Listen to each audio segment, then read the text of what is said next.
How to change price on booking.com. Hello everybody, welcome back to our channel. In today's video we are going to guide you step by step on how you can do it. So let's get started. For that, you can do is you can head over to admin.booking.com and log in using your credentials into the particular website and basically log in, and once you are logged in you should be finding this interface if you're on phone.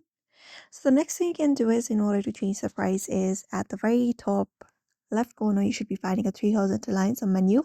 You can click on it and a menu appears. Now from the given menu, locate up the option called calendar and pricing and drop it down. And from the given options, look for the option of calendar and open it up like this.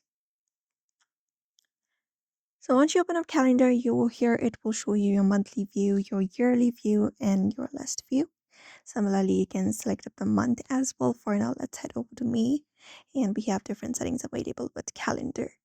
So when you scroll down, you should be finding the option of open or close for booking. So you can select open and select up the availability for booking, and then we can start with the standard rate. So we have this standard rate. So if you want to increase your rate, you can just go ahead and add 50, for example. And we have this non-refundable rate, which is as it is. And we have this weekly rate as well. So the thing you can do is, for example, if you want to change a weekly rate, for example, from 20, 21, 22, 23, 24. So you can just go ahead and select each like this. And for example, for 3 days, I would like to keep my standard rate up to $50.